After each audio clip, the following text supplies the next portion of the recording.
Damos comienzo a un nuevo programa, Servidores de Dios. Quien te habla es Manuel Cornejo.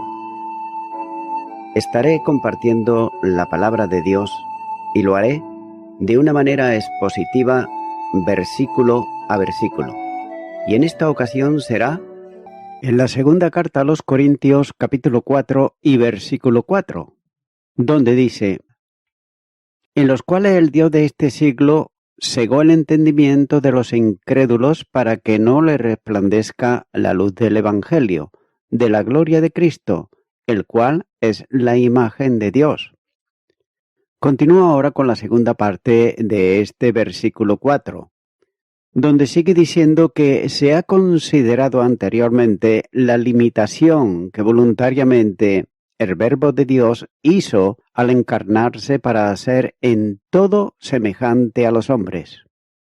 Sin embargo, si en su naturaleza humana como hombre había desconocimiento de lo que es solo potestativo de Dios, en su naturaleza divina, como Logos, no desconoce nada del Padre, puesto que cualquier determinación soberana de la primera persona se sustancia en la eterna palabra que la expresa y también determina. Y la primera verdad que el apóstol expresa en este párrafo cristológico por excelencia es que Jesús hace visible al invisible. Esta profunda verdad, contenida en el título Imagen de Dios, se advierte que si Dios no nos es revelado en Cristo, nunca podremos conocerle. Ya que la revelación de Dios en Cristo, o, si se prefiere, la del Padre en Cristo, es posible porque el Padre infinito se hace finito en el Hijo, limitándose hasta adoptar nuestras limitaciones para que los limitados podamos comprender el infinito. Esto es natural, ya que no derivó solo una parte de la deidad del Padre al Hijo y en Él, sino que es comprendido en Cristo y en nadie más fuera de Él. Note que en el Antiguo Testamento Dios enseña a Moisés que nadie podrá verlo y seguir con vida, como así señala Éxodo capítulo 33, versículo 20. Esto comprendía y también alcanzaba a todos los hombres. Sin embargo, Él mismo se apareció a Abraham cuando estaba en el encinar de Mare, y además dialogó con él, como nos muestra Génesis capítulo 18, versículo 33. También podría citarse a modo de ejemplo el encuentro de Josué con el que se presentó como príncipe del ejército de Jehová, para aceptar ser adorado y ordenar a Josué que quitase el calzado de sus pies, porque el lugar donde estaba era santo. Sin duda la santificación del lugar era resultado de la presencia de Dios en él. Por consiguiente, puede afirmarse que Dios se manifestó y también reveló a Josué visiblemente. Luego la conclusión no puede ser otra que si a Dios no puede vérsele y fue visto en forma corporal, tenía necesariamente que ser el Hijo. Por consiguiente, la imagen de Dios traslada al plano de la visión humana a quien no solo es imposible ver por ser espíritu, sino que nadie puede ver jamás. Este admirable e infinito Dios, Padre, se hace visible mediante la imagen suya expresada en el Hijo. Es decir, el hombre puede ver a Dios Padre en la imagen de Dios, es decir, en el Hijo de Dios. Y de ahí lo que resultaba difícil de entender para los que vivieron en los tiempos del ministerio de Jesús en la tierra, cuando Él dijo: el que me ha visto a mí, ha visto al Padre. Juan capítulo 14, versículo 9. Para decir también: todas las cosas me fueron entregadas por mi Padre, y nadie conoce al Hijo sino el Padre, ni al Padre conoce a alguno sino el Hijo, y aquel a quien el Hijo lo quiere revelar. Mateo capítulo 11 y versículo 27.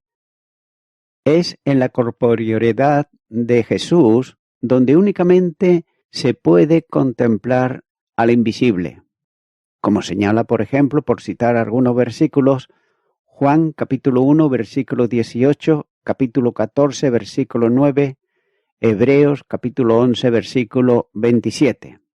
Ya que Jesucristo hace visible al invisible en razón de su deidad, como señala Filipenses capítulo 2 y versículo 6.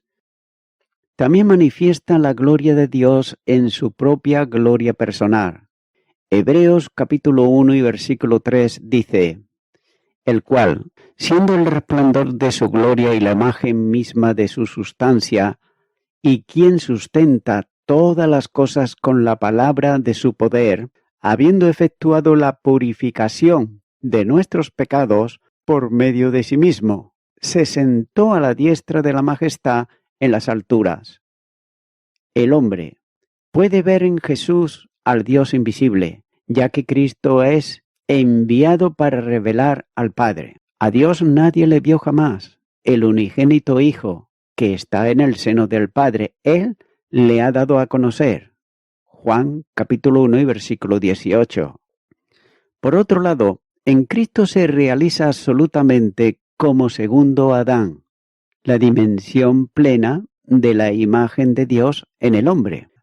La primera carta a los Corintios, capítulo 15, los versículos 45 al 48, dice: así también está escrito, fue hecho el primer hombre Adán, alma viviente, el postre Adán, espíritu vivificante, mas lo espiritual no es primero, sino lo animal, luego lo espiritual. El primer hombre es de la tierra, terrenal, el segundo hombre, que es el Señor, es del cielo. Cual el terrenal, tales también los terrenales, y cual el celestial, también los celestiales. De manera que, por identificación con el Señor Jesucristo, se hace realidad la verdadera imagen de Dios en el creyente, que es la razón de ser de la humanidad regenerada, y además se convierte en miembro del cuerpo glorioso en Cristo, que es la Iglesia. Tan solo dos reflexiones complementarias sobre esta verdad esencial de la deidad de Jesucristo. Una de ellas se pone de manifiesto en que es el resplandor de la gloria de Dios. La gloria divina es objetivamente la misma naturaleza de Dios. Esa es la gloria formal, que produce admiración en quien la contempla y se lleva a la adoración. Juan capítulo 2 y versículo 11 dice: este principio de señales hizo Jesús en Caná de Galilea, y manifestó su gloria, y sus discípulos creyeron en él. Esa gloria de Dios se manifiesta frecuentemente acompañada de luz. El Salmo 50, versículo 2 dice: de Sión, perfección de hermosura, Dios ha resplandecido. La gloria esencial de Dios es invisible al hombre, pero se hace visible por medio del Hijo, el único que tiene inmortalidad, que habita en la luz inaccesible, a quien ninguno de los hombres ha visto ni puede ver, al cual sea la honra y el imperio sempiterno. Amén. Primera de Timoteo, capítulo 6 y versículo 16. Y esta se ve en Jesús por medio de la obra divina que Él mismo hizo. Juan capítulo 1 y versículo 14 dice: y aquel verbo fue hecho carne, y habitó entre nosotros, y vimos su gloria, gloria como del unigénito del Padre, lleno de gracia y de verdad. Pero nótese que también se hace visible en la Shekinah, la impronta de la gloria de las manifestaciones del Señor, como fue la transfiguración y la revelación hecha a Juan en el Apocalipsis. Mateo capítulo 17 versículo 2 dice: y se transfiguró delante de ellos y resplandeció su rostro como el sol, y sus vestidos se hicieron blancos como la luz. La gloria de Dios, como se dice antes, está vinculada a la luz, y de ahí que se relacione al Hijo encarnado con la luz, cuando dice que aquella luz verdadera que alumbra a todo hombre venía a este mundo. Juan capítulo 1 y versículo 9. Cristo es la luz verdadera que puede iluminar a todo hombre, especialmente en el orden salvífico, desde el interior del corazón, enteblenecido a causa del pecado, como señala el capítulo 4 y versículo 6. La vida procedente de Dios está relacionada también con la luz, ya que solo Dios es verdadera luz y solo Él puede dar vida, como nos dice que en Él estaba la vida y la vida era la luz de los hombres. Juan capítulo 1 y versículo 4. La vida estaba en Él, en sentido locativo y no casual, esto es, no la tuvo por alguna razón o en algún momento, sino que estaba en Él eternamente, como fuente de vida. El Verbo tiene la vida en sí como la tiene también el Padre. De ahí que la vida sea también el nombre del Verbo, por cuya razón el sujeto lleva un artículo refiriéndose a la luz verdadera, anunciada por los profetas, ya que todo el que es iluminado por el Hijo recibe la luz de la vida. Juan capítulo 8 y versículo 12. Además, Dios es luz. Primera carta de Juan capítulo 1 y versículo 5. Y quien participa en su ser como persona divina es luz. El Hijo es la luz verdadera que vino a este mundo. En ese sentido, Jesús es el resplandor de su gloria. Hebreos capítulo 1 y versículo 3, refiriéndose a la expresión comunicativa al hombre de la gloria de Dios, que como se dice antes, se manifiesta en muchas ocasiones rodeada de luz. De ahí que al Hijo se le llame en el concilio de Nicea luz de luz. Debe notarse que la palabra traducida como resplandor tiene un sentido pasivo, como reflejo de la luz, es decir, cual imagen que se refleja en un espejo, pero también tiene un sentido activo, como luz centelleante que pertenece y corresponde solo a Dios. Y ese es el que debe de aplicarse aquí en el texto que se está comentando, ya que la gloria de Dios manifestada en luz resplandeciente no es reflejada por el Hijo, sino que está en el Hijo mismo. Si Jesús es resplandor de la gloria de Dios, el resplandor va unido siempre a la luz y procede de ella. Por tanto, la luz de gloria produce siempre el resplandor, que estando en el Hijo se manifiesta en él. Si el Hijo procede del Padre y está unido eternamente con él, en el versículo expresa la eterna consustancialidad de las personas divinas, que se aprecia también con participio del presente siendo. El Hijo no llegó a ser la gloria de Dios, ya que lo fue siempre. Sin Cristo note que no hay luz, tan solo tinieblas. Y una segunda y última reflexión tiene que ver con lo que el escritor a los Hebreos dice del Hijo, que es la imagen misma de su sustancia, o como puede traducirse, la impronta de la realidad sustancial de él, en alusión y referencia a Dios. El escritor pasa de la gloria a la sustancia, como impresión del ser de Dios, lo que exige pasar por la imagen o la impronta. Ahora bien, dos términos deben de tenerse en cuenta aquí. Uno es imagen y otra sustancia. El sustantivo utilizado por el escritor a los Hebreos para imagen aparece solo allí en todo el Nuevo Testamento y es una palabra precisa, expresiva y enfática a la utilizada en otros lugares para referirse a Cristo, como la imagen de Dios en el versículo que se considerará en esta segunda carta a los Corintios. La palabra imagen es sinónimo de marca, por tanto el Hijo es marca de la sustancia del Padre, designando por medio del significativo de la palabra la reproducción fidelísima del Padre, al modo de la huella o impronta que deja un sello. De otro modo, Pablo usa esa palabra para decir que el Hijo es la fiel y absoluta reproducción de la sustancia del Padre. Además, la palabra sustancia procede del latín substantia, que expresa lo que hay debajo de las apariencias externas y accidentales, lo que equivale a la esencia misma de Dios. Indica aquí el ser y la naturaleza de Dios, ya que el término griego es muy enfático e intenso en la reproducción visible del modelo que representa, refiriéndose aquí a la realidad o ser. Por tanto, Jesús, como el Hijo, es la fiel estampa del ser inmortal y trascendental de Dios. En ese sentido, es la impronta exacta del ser de Dios. Quiere decir que el mismo ser íntimo de Dios está grabado como en un sello en el Hijo, a causa y en razón de ser también Dios y tener la existencia como una de las tres hipótesis del ser divino.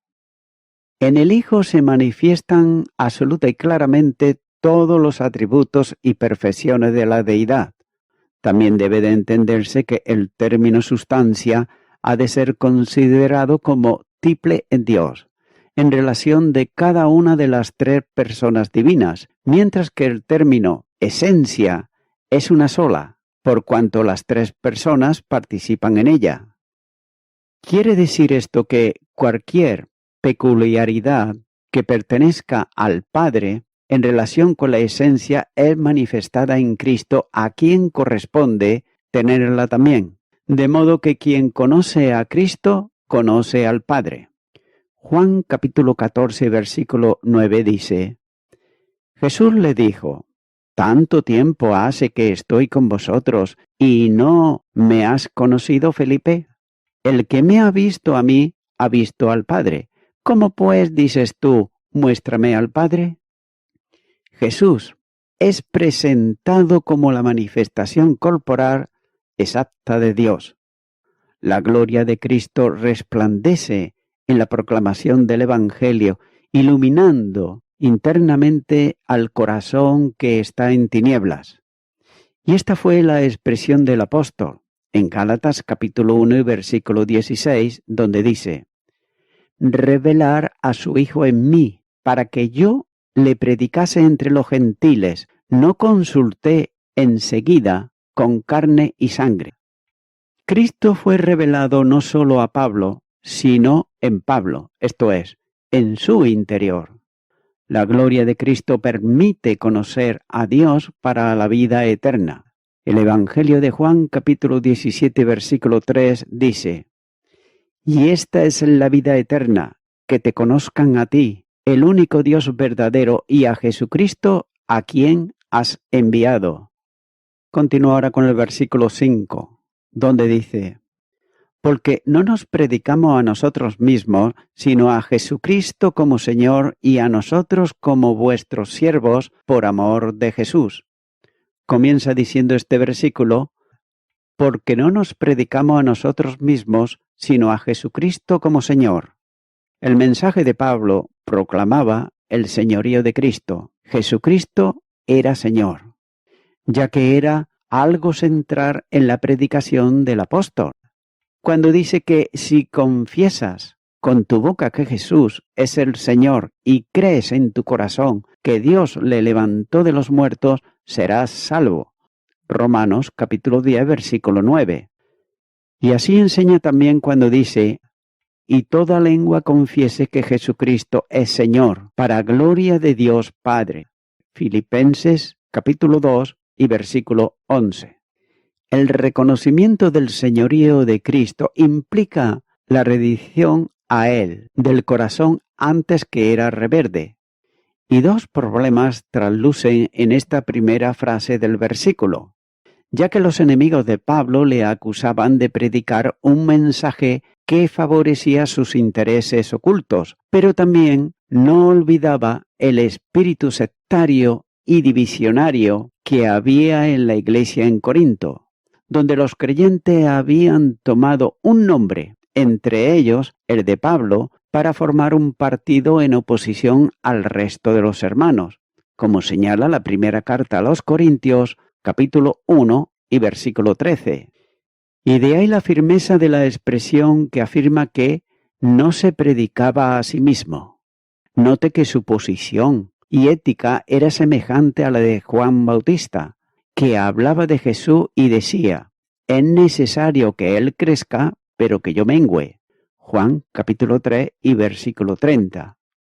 De los primeros, los falsos apóstoles, dirá más adelante: porque no nos atrevemos a contarnos ni a compararnos con algunos que se alaban a sí mismos. Segunda de Corintios capítulo 10 versículo 12.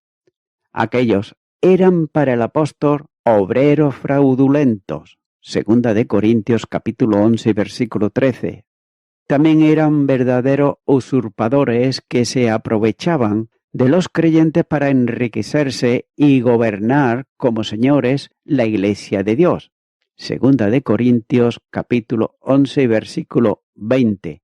Dice: pues toleráis si alguno os esclaviza, si alguno os devora, si alguno toma lo vuestro, si alguno se enaltece, si alguno os da de bofetadas. Sigue diciendo este versículo: y a nosotros como vuestros siervos por amor de Jesucristo. Ahora bien, quien predica a Cristo como Señor no le cabe otra posición que la de ser siervo, ya que era la forma habitual de la presentación en su escrito, por ejemplo, en Romanos capítulo 1 y versículo 1. El que aceptaba el señorío de Cristo no puede servir de otro modo que como esclavo de Cristo. Por esta razón, aquellos a los que había elevado al señorío de los grupos que se formaban en la iglesia, a personas por las que se sentían algunos atraídos personal o por admiración, equivocaban la posición de los tales, que no eran señores sino siervos, mediante cuyo trabajo para el Señor habían creído, como señala la primera carta a los Corintios, capítulo 3 y versículo 5. Pero Pablo era libre, pero se había hecho siervo para poder alcanzar al mayor número posible para Cristo. Primera de Corintios, capítulo 9 y versículo 19. También es interesante notar que el apóstol dice que es siervo de ellos por amor de Cristo. Y lo dice porque amaba al Señor y servía a los creyentes que había puesto bajo su ministerio. El impulso para el servicio es solo uno: el amor a Cristo. Es un amor cautivador y de correspondencia. Les amamos porque Él nos amó primero, como dice la primera carta de Juan, capítulo 4, versículo 19. Ya que no hay otro camino para el servicio comprometido que el impulso admirable del amor de Jesús, ya que el amor de Cristo nos premia habiendo llegado a esta conclusión: que si uno murió por todos, luego todos murieron, y por todos murió para que los que viven ya no vivan para sí, sino para aquel que murió y resucitó por ellos. Segunda carta de Corintios, capítulo 5, los versículos 14 y 15. Pablo presentaba a Cristo como el Señor y asimismo como el siervo. Note que el siervo no trabaja para sí mismo, sino para otro, y acepta cualquier indicación de que se le haga por el dueño, que establece el servicio. Pero también es necesario apreciar que no dice que el motivo que tenía para servirle era buscando el bien de quienes le había costado mucho trabajo y esfuerzo para alcanzar para el Evangelio. Pablo no sirve a los creyentes, sirve a Cristo y por eso sirve a los hermanos. Note que este es el verdadero interés de quien sirve. Si el amor de Cristo no genera un compromiso sincero para servirle, no habrá nada que pueda lograrlo. En la medida que el amor de Cristo disminuye en la experiencia del ministro, así aumentará su deseo de engrandecimiento personal. Ya que no es difícil encontrar pastores, maestros, líderes en general, ansiosos de ser alabados por el pueblo de Dios y engrandecidos por su ministerio. También no faltan quienes desean ser tratados en la Iglesia por sus títulos académicos, pero muy pocos son aquellos que sinceramente se sienten siervos antes de todo y sobre todo. El título de honor máximo que un ministro puede alcanzar y desear con toda su fuerza es ser esclavo de Jesucristo y servir en su obra por amor a Él. El amor de Cristo está perdiéndose en la enseñanza del púlpito evangélico y de las instituciones académicas que forman a nuevos pastores, nuevos maestros o incluso misioneros, ya que la técnica teológica ha hecho desaparecer una materia de capital importancia, el conocimiento del amor de Cristo. El ejemplo del amor de Dios es el estímulo necesario para una genuina entrega personal a Él, como nos dice Romanos capítulo 12 y versículo 1. Es por eso que el cristiano debe de tener siempre en cuenta que Cristo le amó personalmente cuando no era digno de ser amado por Él, como dice Gálatas capítulo 2 y versículo 20. Debemos de contemplar la muerte de Jesucristo no desde la colectividad de los que son salvos por ella, sino desde la individualidad personal, ya que la cruz se produjo por mí, pero eso trae inexorablemente una consecuencia hacia los hermanos, cuando dice: en esto hemos conocido el amor, en que Él puso su vida por nosotros, también nosotros debemos de poner nuestra vida por los hermanos. Primera carta de Juan, capítulo 3 y versículo 16. Y voy concluyendo con esto. Note que no todos los que abren la Biblia y empiezan a hablar predican a Jesucristo como Señor, ya que muchos predicadores bien intencionados en realidad predican sobre ellos mismos en lugar de predicar a Jesús, ya que si el enfoque está en las historias chistosas o en las experiencias de vida impactantes del predicador, él podría estar predicando entonces de sí mismo. Amigo y amiga oyente, la meta de la predicación del apóstol Pablo era traer a los hombres a Jesús. De manera que si tú, mi amigo, mi amiga oyente, aún no has venido a Cristo Jesús, ahora puedes hacerlo. Y además, debes de hacerlo. Por tanto, yo te animo ahora a que tú puedas hacer una oración de fe para recibirle, para comprometerte con Jesucristo y recibirle en tu corazón. Ora conmigo y di ahí a donde estás si nunca antes lo has hecho y di: Señor Jesús, te pido perdón por todos mis pecados y me arrepiento de ellos. Te abro mi corazón y te recibo como mi único Salvador. En tu nombre, amén.